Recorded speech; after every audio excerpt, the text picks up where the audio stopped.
Salve a tutti e benvenuti al podcast del Cactus.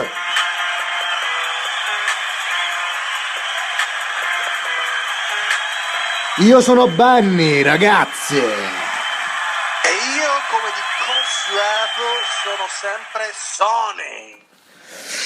Sonny, allora, io oggi sono un po', in carta pecorito perché, un po' queste notizie mi stanno un po' distruggendo l'animo perché qui a casa mia appena accendo il TG immediatamente vedo politici, vedo telegiornali continui con notizie da tutti i lati e si parla anche chiaramente di crisi economica. E quando parliamo di crisi economica o comunque di economia mi balza subito agli occhi la faccia di Gasparino, non so per quale motivo.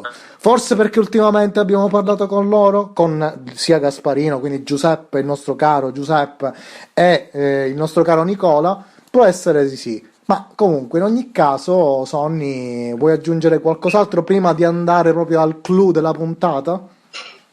Sì, caro Benny, allora, noi qua al podcast abbiamo una serie di sezioni. Diciamo che in questa nostra trasmissione gli esperti dell'ambito economico ormai, dato che questa è la seconda puntata, di fatto sono diventati Giuseppe e Nicola, che come in una serie televisiva cult, no, del 2020 rientrano in questa seconda puntata cercando di fare un punto della situazione, perché ricordiamo che nella prima puntata avevamo fatto un po' un discorso generale per introdurre quelli che sono i nostri ascoltatori anche al mondo e al linguaggio dell'economia, a quello che stava accadendo. Questa puntata andremo un po' più nello specifico parlando di alcune manovre, di alcune modifiche, no? Di quello che sta per succedere e di quello che accadrà. Quindi bando alle ciance e diamo subito la parola ai nostri carissimi ospiti Giuseppe e Nicola. Ciao ragazzi. Ciao a tutti. Allora Ciao. ragazzi, Allora- bene, adesso vi lasciamo immediatamente la parola perché voi ci illustrerete quelle che sono le potenziali, manovre o come diceva Sonny o politiche economiche effettivamente che possono essere attuate, politiche espansive, chiamatele come volete, però senza tralasciare, alcune spiegazioni proprio nozionistiche di alcuni termini tecnici del vostro settore che ahimè non sono conosciuti ai più, ma anche per una questione di tecnicismo che difetta chiaramente nelle masse e ci sta. Quindi voi contribuirete anche ad accrescere la conoscenza sia di noi, di me, di Sonny, perché effettivamente noi facciamo comunque tutt'altro nella vita e anche appunto del nostro pubblico, dei nostri ascoltatori. Quindi Giuseppe, ti lascio la parola e Nicola anche a te, insomma. Allora, intanto buonasera a tutti, quindi vi ringrazio per aver rinnovato l'invito e quindi sia a nome mio che Anch'io, di esatto, Nicola. grazie. Grazie, Niente, ci siamo lasciati l'ultima volta con io avevo detto che era stata un po' una puntata dove ci eravamo intristiti e quindi questa puntata potrebbe essere utile a vedere cosa ne può scaturire di buono da questa emergenza sanitaria e da questa crisi economica. Inizierei intanto, visto che parliamo di politiche monetarie globali, inizierei intanto a spiegare il concetto, come hai detto tu Bernardo, semplice di obbligazione, perché molti sentono parlare di titoli di Stato, BTP, bond, bot, eccetera, eccetera, ma magari non sanno come funziona nello specifico l'obbligazione. Quindi in maniera molto semplice, quando uno Stato emette un BTP, che non è altro che un'obbligazione, nel linguaggio giuridico l'obbligazione, sappiamo tutti, non è altro che ci sono due soggetti nell'obbligazione, no? Un soggetto che si obbliga nei confronti di un altro a rispettare un determinato contratto. È no? il rapporto giuridico effettivamente, no? Sì, Tra sì, debitore e bravo. creditore. Però anche lì Giuseppe, no? Dobbiamo dire questa cosa perché la parola obbligazione ha appunto, come hai detto tu, un'accezione dal punto di vista giuridico, ma un'accezione anche dal punto di vista economico e a noi interessa quella economica effettivamente. Bravo, ecco, passando al termine proprio economico, poi tu sei un esperto, sei un giurista, quindi queste cose me le insegni. Allora, cosa fa uno Stato quando emette un BTP? sostanzialmente metto un contratto dove si a pagare alla scadenza una determinata somma di denaro e a corrispondere periodicamente una cedola o un interesse, che nella fattispecie è proprio poi l'interesse. Quindi cosa fa? Dice: ok, tu mi dai soldi a me, cittadino o chi compra il BTP, e io mi impegno a restituirti alla scadenza l'ammontare del tuo prestito e periodicamente ti riconosco un interesse. Questo non è altro che l'obbligazione, che chiamiamola BTP, chiamiamola bot, chiamiamola bond, è in maniera generica quello che succede quando uno Stato si indebita per avere maggiore liquidità. Quindi possiamo dire, scusa Giuseppe ti interrompo, che appunto l'obbligazione è un titolo di credito a tutti gli effetti. Certo. Quindi chi compra un BTP ha il diritto di essere risarcito alla scadenza e periodicamente a ricevere, come ti ho detto prima, come dicevamo prima, la cedola. Ecco, cosa succede? Molto spesso i titoli che vengono emessi dagli stati vengono acquistati dalle banche centrali, che acquistano questi titoli, BTP, eccetera, eccetera, per immettere liquidità sul mercato, quindi in modo tale che si va a lubrificare l'economia, perché concettualmente la liquidità sui mercati finanziari, ma anche sull'economia reale, non è altro che poi lubrificante, cioè senza liquidità non si può andare avanti. E l'abbiamo visto quando abbiamo parlato di mercati azionari e come venivano finanziate le aziende attraverso i mercati azionari. Quindi la BCE compra i titoli di Stato dell'Italia, immettendo così liquidità sul sistema italiano. Esatto. Cosa succede in questa fase? I soldi arrivano ad una banca che è una banca retail, che potrebbe essere, senza fare nomi, ecco, non facciamo nomi di banche. Questi soldi dalla banca vengono trasferiti ai portafogli dei clienti o degli imprenditori, che con questi soldi giustamente cercheranno di aumentare gli investimenti all'interno della società, oppure nel caso in cui vengano prestati per altri fini, comunque vengano finalizzati ad un investimento che faccia crescere l'economia in generale. Ecco, in questi giorni si è parlato tantissimo di nuovi meccanismi di finanziamento da parte delle banche centrali nei confronti delle economie degli stati, no?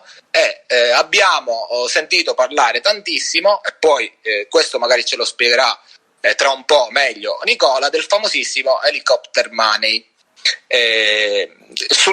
Lasciando stare adesso cos'è l'helicopter money, stiamo comunque parlando di politiche monetarie espansive, cioè quindi politiche monetarie finalizzate all'immissione di liquidità nei mercati, nelle economie dei paesi, in modo tale da dare un impulso all'economia reale, cioè quindi una ripartenza, che è una grande domanda che aveva fatto Sonni nell'ultima puntata, dove ci aveva chiesto: ma quanto passerà per vedere una leggera ripresa? Ecco, queste politiche monetarie espansive, e tendo a sottolineare, e Nicola è d'accordissimo con me, espansive, sono politiche finalizzate per far ripartire e tra virgolette, passatemi il termine, farci dimenticare questa fase negativa.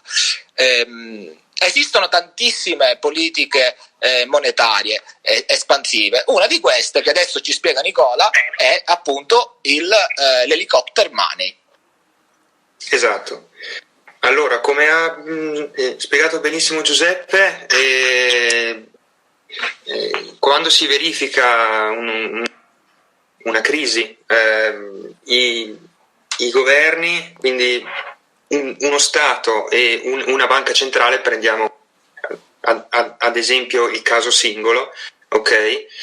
Dal punto di vista dello Stato possono essere messe in atto delle politiche fiscali, mentre dal punto di vista della banca centrale delle politiche monetarie, ok?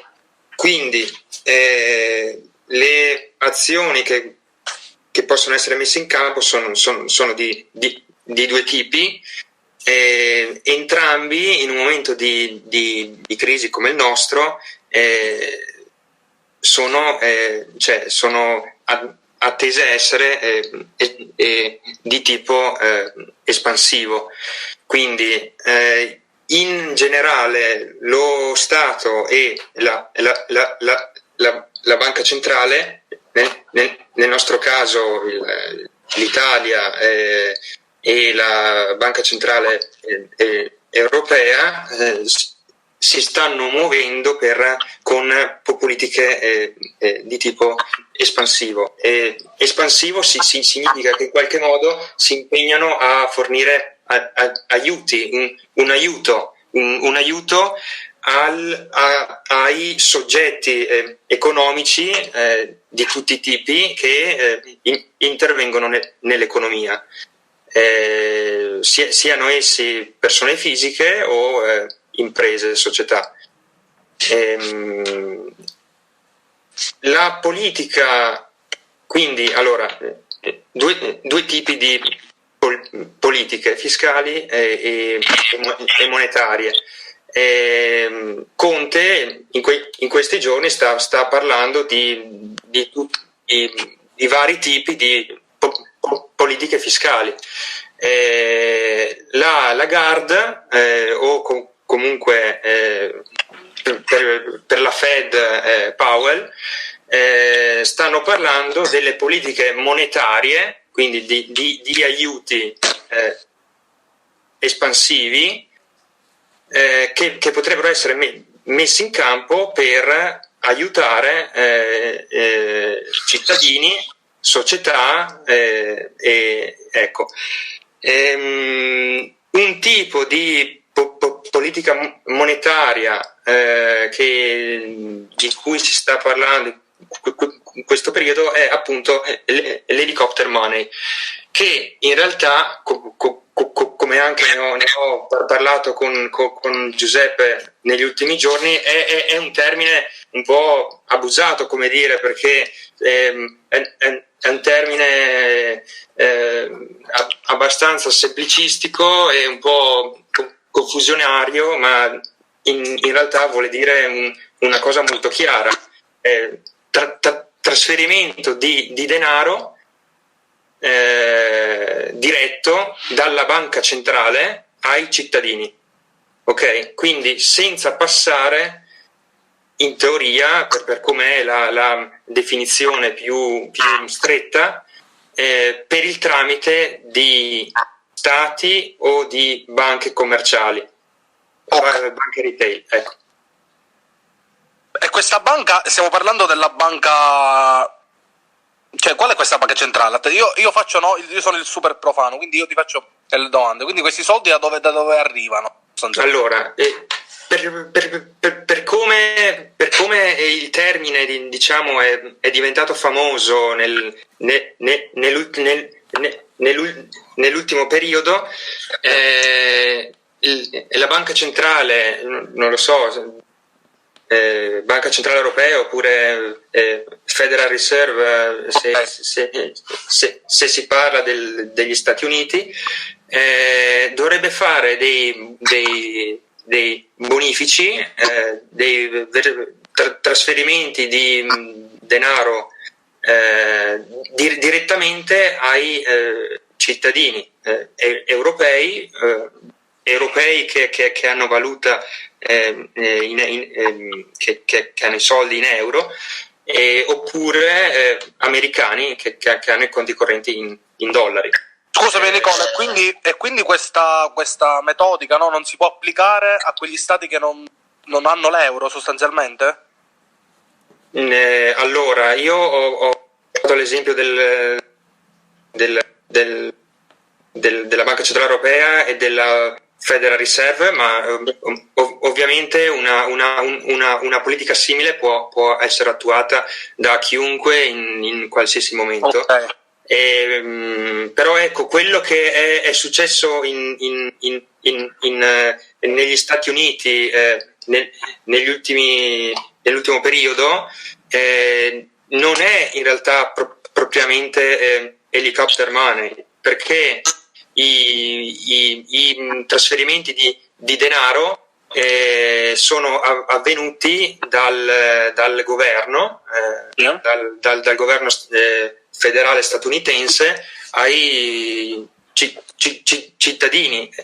Ma quindi molti giornalisti hanno parlato di helicopter money, ma in teoria non è il vero helicopter money, ecco. Quindi praticamente in America cosa è successo? Che arriva una sorta di stipendio, se così possiamo lo chiamare, Sì. Scusate, lo possiamo chiamare, o proprio egualitario, no, a tutti i cittadini, o in base all'attività, al reddito, a quello che fai, cosa hanno combinato? Questa cosa è incredibile, ragazzi.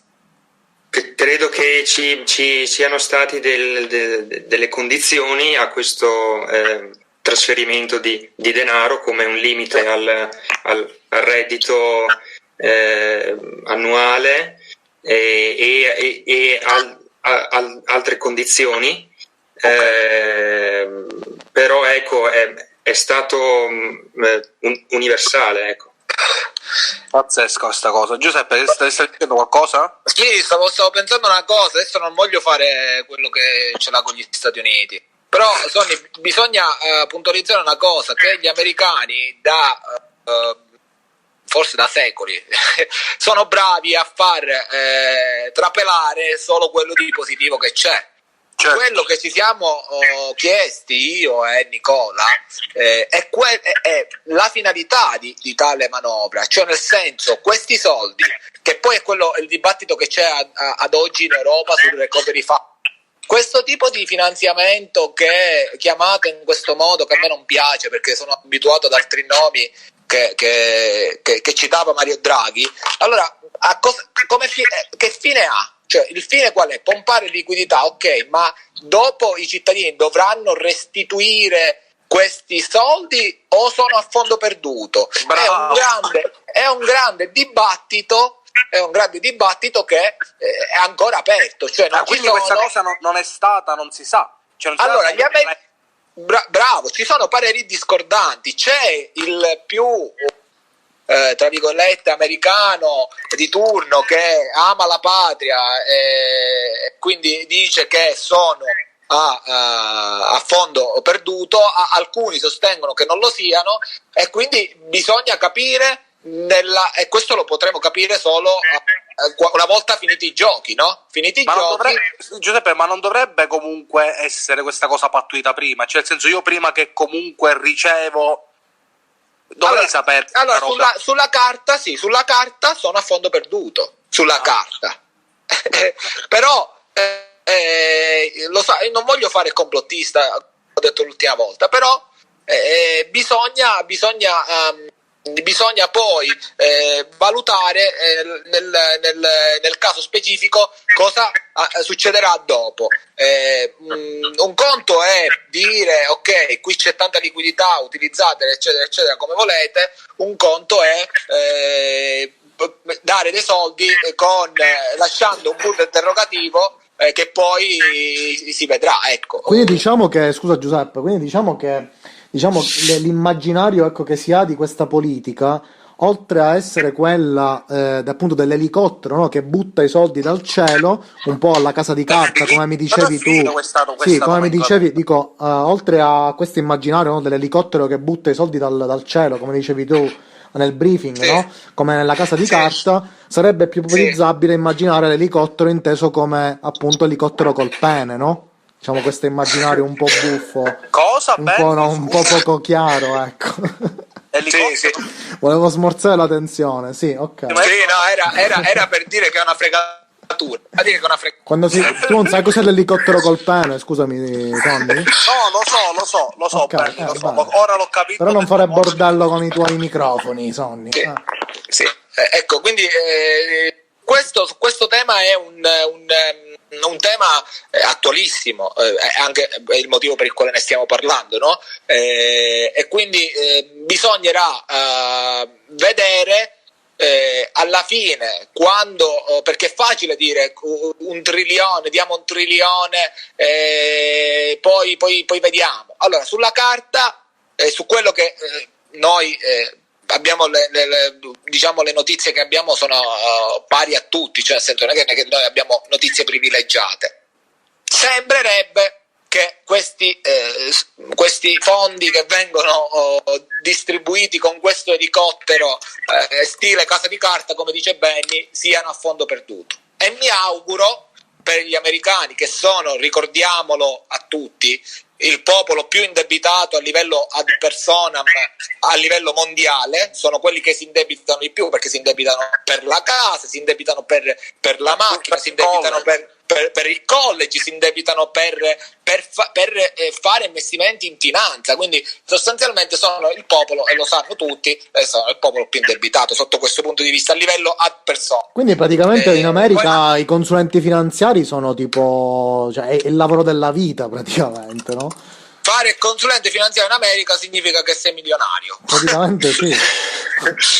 Devo suggerire a mio padre uno spostamento, switch, ecco, della sede. Uno switch regionale. No, però ha detto benissimo, ha spiegato benissimo Nicola il concetto. Ad oggi, riprendendo il discorso di Nicola, ad oggi in Europa riprendendo anche il discorso che ho fatto io un paio di minuti fa, in Europa si è parlato, mentre in America si parlava di helicopter money, in Italia in Europa si parlava di Eurobond e adesso si parla di recovery fund. Allora cerco di fare una breve parentesi sull'Eurobond, e questo è un punto di vista mio che però trova appiglio nelle teorie economiche e monetarie. Allora, l'Eurobond io ho sempre sostenuto che era impossibile in Europa, perché l'Eurobond dà per assurdo che ci sia un ministro del tesoro europeo, che attualmente non c'è, e quindi è come succede per le obbligazioni, come dicevo io.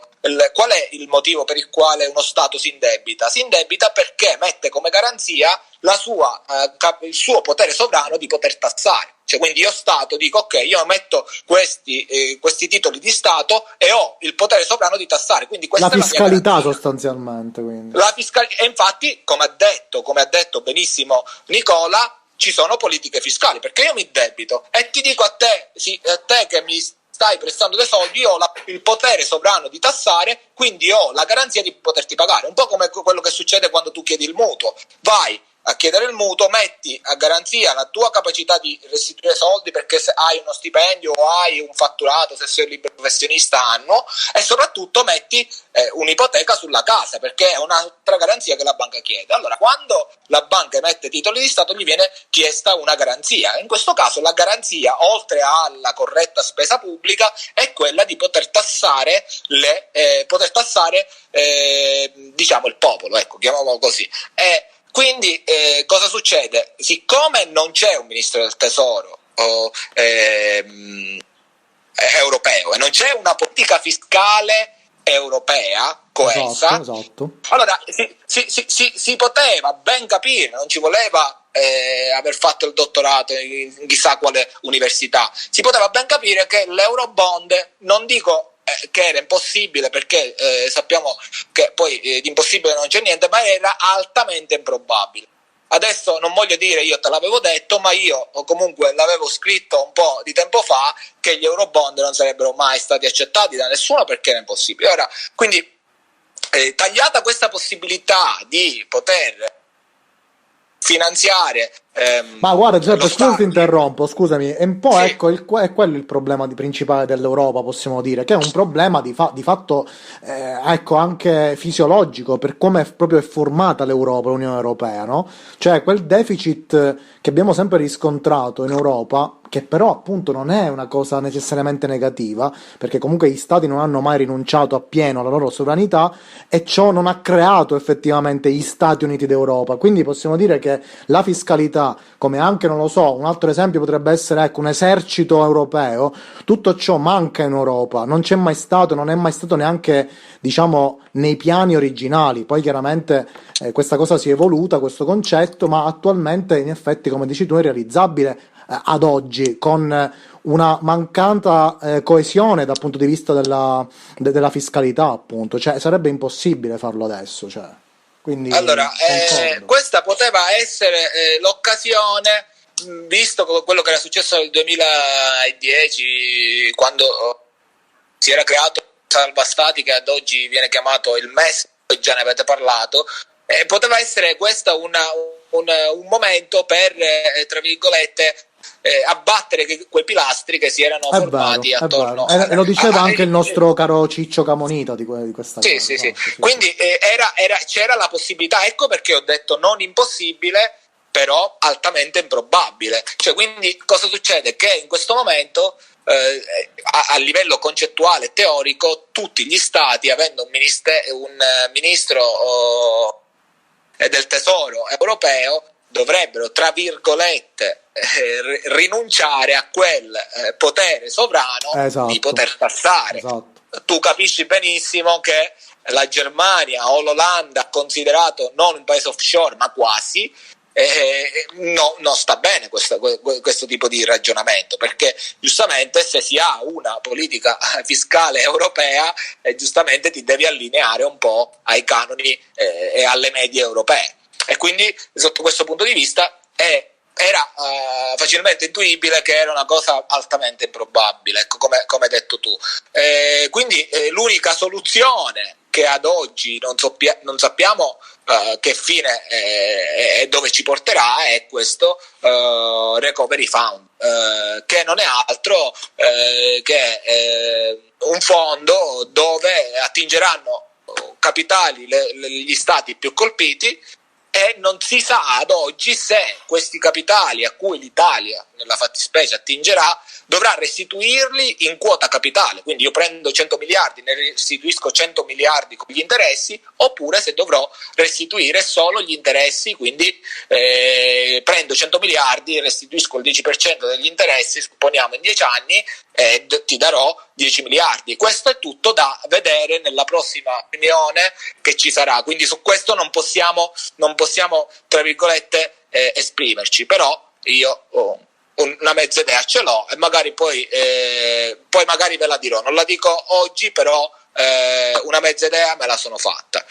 Quindi ritornando alle politiche che sono totalmente espansive, come diceva Nicola, questo helicopter money non è altro che l'ennesima politica monetaria espansiva che tra virgolette verosimilmente può essere, correggimi se sbaglio Nicola, paragonata al bazooka di Mario Draghi, che ha un termine più bello e che dà più stimoli.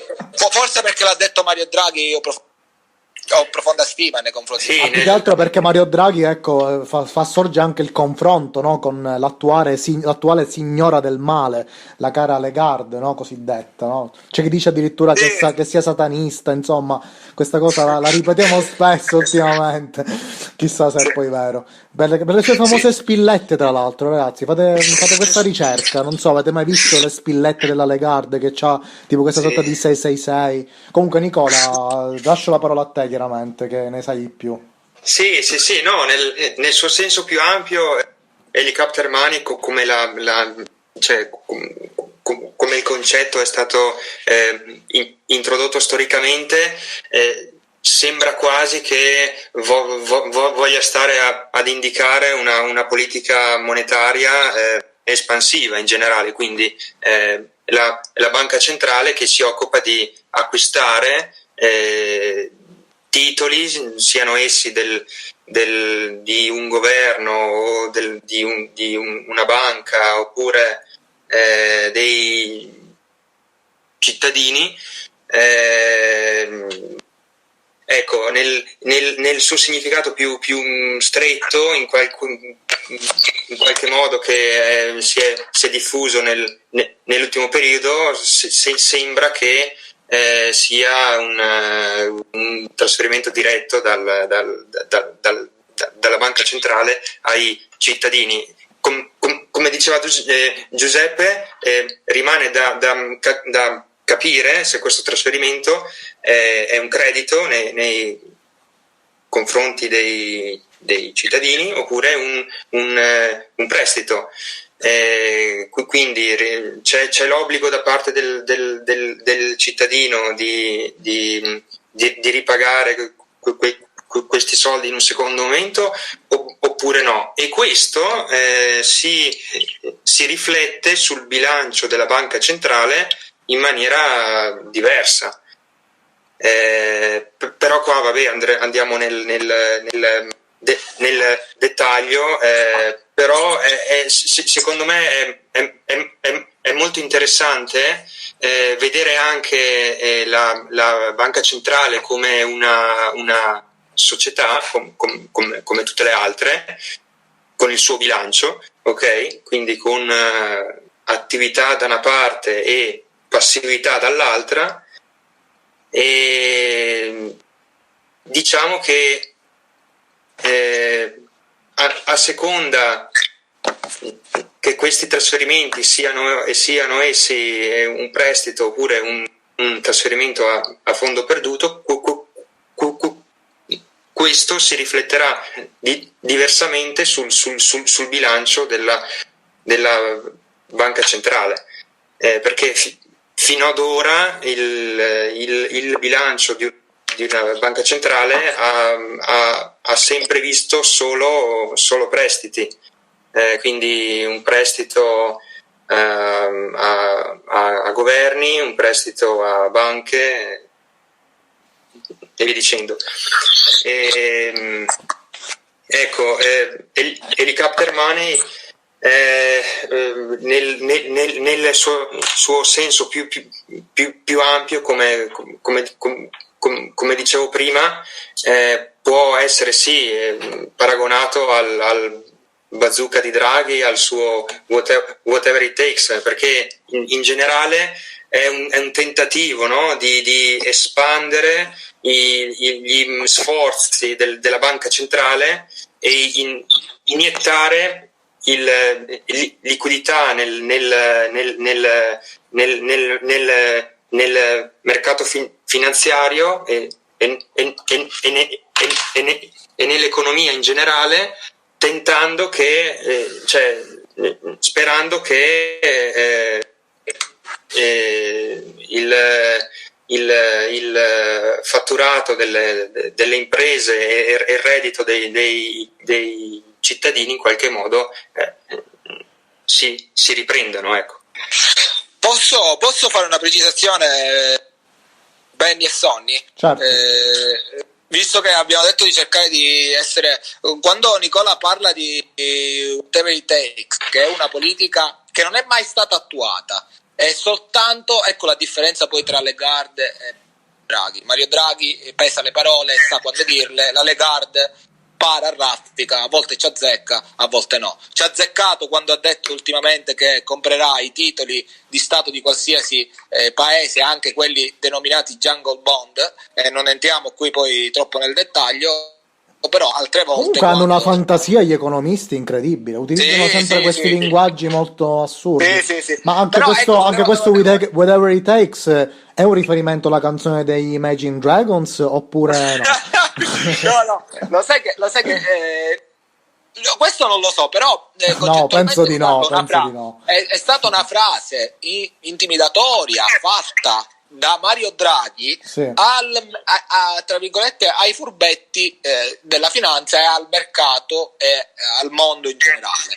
Dico perché i furbetti della finanza, perché in quel periodo, visto lo spread che volava a livelli altissimi, c'era qualcuno che ci stava speculando sopra, no? E allora quindi lui con questa frase che poi significa tutto quello che posso, sì, ad ogni costo possiamo dire, no? Sì, bravo, ad ogni costo faccio quello che voglio, cioè immetto così tanta liquidità che rovino anche i grandi investitori sul loro, diciamo, da farsi. Praticamente ha messo questo tra virgolette timore negli investitori finanziari o grandi fondi o hedge fund, eccetera eccetera. Quindi è stata soltanto, non è stata poi una politica, è stata proprio una frase dettata, buttata lì a dire ok, se continuate a fare così io faccio una politica monetaria così espansiva che rovino tutto quello che voi avete messo in piedi e tra virgolette di contro facendo così riesco anche a ridurre lo spread e tutto quello che c'è dietro. Quindi ecco, allora da questo punto di vista, scusa ti interrompo, invito i nostri ascoltatori a recuperare proprio questo discorso del luglio Bellissimo. 2012 di Mario Draghi, Bellissimo. dove appunto lui disse queste, diciamo, queste frasi ormai rimaste nella storia e nei cuori degli economisti, quando poi anche dice, non so, credetemi sarà abbastanza, no? Queste frasi molto così perentorie, no? Quindi ecco, recuperatelo perché non fa mai male, ecco, fare un tuffo nel passato, che poi è il passato recente, quindi ancora lo stiamo ancora vivendo effettivamente. Benny, per Sì? rendere più simpatica la definizione, qualcuno l'ha utilizzato come dichiarazione d'amore. Sei più bella del whatever it takes di Mario Draghi. Ah, quindi cioè. ci sono anche i meme tra gli economisti allora a questo punto. Sì, Bene. sì, quindi è diventata famosa appunto per quello. Quindi noi ecco perché siamo fedeli alle parole di Mario Draghi e siamo un po', ci distacchiamo un po' da questo helicopter money, però la sostanza poi, che è quello che alla sostanza è una politica espansiva, come abbiamo ripetuto più e più volte. Cambia solo il fatto che nel quantitative easing di Mario Draghi o nel bazooka di Mario Draghi c'è di mezzo passatemi il termine, un intermediario, che la banca, che poi presi i soldi della BCE li trasferisce ai singoli imprenditori o cittadini. In questo caso arrivano direttamente nelle tasche dei cittadini. Ma appunto, proprio per questo motivo, volevo fare semplicemente quest'ultima domanda a Nicola e poi dobbiamo chiudere perché siamo proprio ormai agli sgoccioli, siamo a 37 minuti e quindi, come sapete, ecco, il tempo qui è nemico, come al solito, e volevo chiedere proprio questo, che è un po' una domanda che ci siamo fatti un po' tutti. Ecco, se dovesse attuarsi l'helicopter money con la formula appunto trasferimento direttamente nei portafogli o nei conti dei cittadini, qualora ecco, i cittadini non avessero il conto corrente, che si fa? Perché anche questo potrebbe essere un problema, cioè quale potrebbe essere la soluzione per risolvere a questo? Perché a volte esistono queste realtà sociali in cui la gente proprio non ha contezza neanche della possibilità di avere la formula del risparmio, no? Sì, sì. Quindi? Questa è una bellissima domanda e in teoria si dovrà trovare un modo per distribuire il denaro contante direttamente nelle mani dei cittadini. Io penso che sì, è una domanda Benny, che mette in difficoltà tutti. però penso che sia attuale.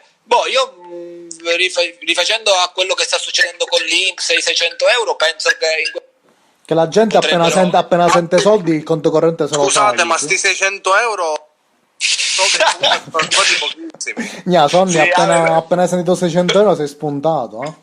Sì, No. perché io li attendo, ragazzi, quindi li attendono tutti, no? Però per dire, Sonny, per rispondere a Bernardo, cioè magari Nicola è esterno perché ancora non lavora e non sa, però per quelli che hanno la partita IVA, hanno fatto questa richiesta, se non si ha un conto corrente si può ricevere un assegno diciamo al domicilio e poi tu vai in banca e lo scambi, però non sarebbe stato meglio quasi imporre la creazione di un conto corrente? Tra l'altro ci sono delle offerte anche gratuite sulla creazione dei conti correnti, diciamo, di diverse banche, quindi... 3 paghi tu.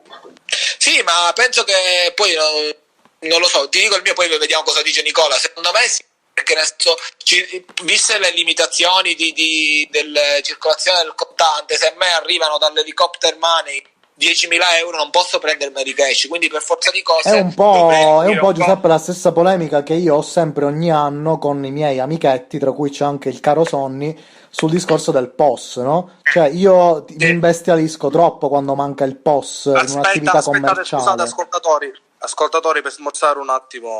Sì, e poi dobbiamo chiudere, mi sa, quindi questa risposta di Nicola mi sa che la riceveremo nella prossima puntata, ragazzi, quindi dobbiamo avviarci Nella, purtroppo alla chiusura, purtroppo. nella rubrica dell'economia. Esatto, Dell'economia. Ma esatto. io però prima di chiudere Ecco, dai, Sonny, facci ridere un po' perché ci siamo ancora una volta un po', ecco, allora, accupiti. estate No, non ci siamo accupiti, arriveranno i soldi, vediamo come. Allora, quindi 2019, estate, siamo a mare, ebbene, Benny deve comprare, che posso dire, il gelato o qualche cosa nelle tipiche bancarelle, no? Bancarelle? No, non me l'aspetto il post nella bancarella, scusami. No, non è vero, non è vero. Tu ti aspetti il post anche dall'ambulante che vende cocco in spiaggia. La frase è la seguente. Anche da chi chiede l'elemosina, vero Sonny? Allora, vedi che assurda sta cosa. La frase è la seguente, no? Benny, ma tu ce l'hai i soldi? No, vabbè, frate, appena andiamo lì, quello avrà il POS. E io, ma secondo te... Ma per perché io dire non ne l'ambulante voglio che tenere vende- contanti, ragazzi, cioè Ascolta. le carte sono il futuro. Allora, io dico, vabbè, l'ambulante che vende il cocco, secondo te il POS, lui, ovvio, frate, siamo nel futuro. Ho detto, vabbè, ok. Quindi arriviamo nel posto, sto facendo l'esempio esagerato del cocco, no? Però Certo. succede anche in Dai, tanti voglio altri stare a posti. questo gioco, dai, sì. No, anche in tanti altri posti Benny l'hai fatta, che dovrebbero comunque veramente avere il posto in questo caso, ma non l'aveva. Allora lui arriva e fa, io pago con POS, tipo scontata la cosa. Lui lo guarda, fa, non ce l'ho. Lui si sciocca cosa vuol dire? Che ha una faccia con stupore, occhi buttati all'esterno, questo softalmo oculare bestiale, movimento laterale con la testa, con le labbra che sbrodolano un po'. È tipo il suo tipico movimento di stupore. A quel punto mi guarda e mi dice, vabbè frate, paga tu che poi te li do. Poi che cosa succede infatti? Che quando andiamo a fare le spese nei supermercati enormi, dove appunto c'è il POS, lui paga per tutti perché ha vari debitini accumulati nei mancati POS No, durante... vabbè, però qualche altra volta ti faccio dei bonifici in realtà, Sonny. Ecco ragazzi, scusate, questo tipo, tu lo guardi e poi gli dici o paga lui per te, oppure tipo, Benny mi devi 2,73 euro, vabbè ti faccio il bonifico.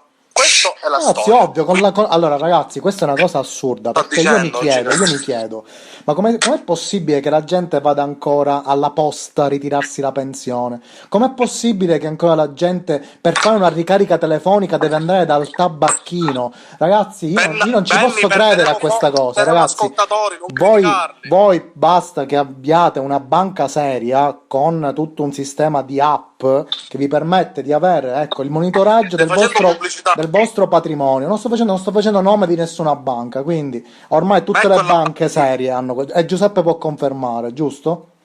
Certo. Quindi Ce comunque l'hanno se tutti. dovete fare degli spostamenti, dovete pagare ecco dei MAV, dei bollettini. Ragazzi, i bollettini li andate a pagare alla posta, ragazzi, lo potete fare da casa. Perché dovete andare alla posta? Perché? A fare la fila. Esatto. Va E a bene, prendervi ragazzi. il Covid. Ci siamo Scusami, sfogati. Dimmi, Sonny, e poi dobbiamo chiudere, dai. Viva il POS. Voglio chiudere così. Allora, appunto, quindi seguite sempre il podcast del cactus a questo punto, Grazie. lo chiameremo così. In queste puntate lo chiameremo sempre così, ragazzi, il podcast del cactus, che tra l'altro è un nome che qualcuno dei nostri ospiti passati ha utilizzato. Non diciamo chi, o forse lo diciamo, ecco, il Conte Mazzoni, caro Conte Mazzoni. Bene, andate a recuperare questa puntata. Si cespica un po' con la parola podcast del cactus, che comunque non è facilissima da pronunciare, quindi lode a chi la sa. Esatto. Però come diciamo sempre, caro Sonny, se la gente ha imparato a dire e a scrivere Leroy Merlin, imparerà a dire e a scrivere anche podcast del cactus. Ragazzi, Giuseppe e Nicola, salutate e ci vediamo alla prossima Sì. puntata. Sì, dai, ciao ragazzi, è stato un Ciao, piacere, ciao. grazie. Ciao a tutti. Ciao a tutti, ragazzi. Ciao.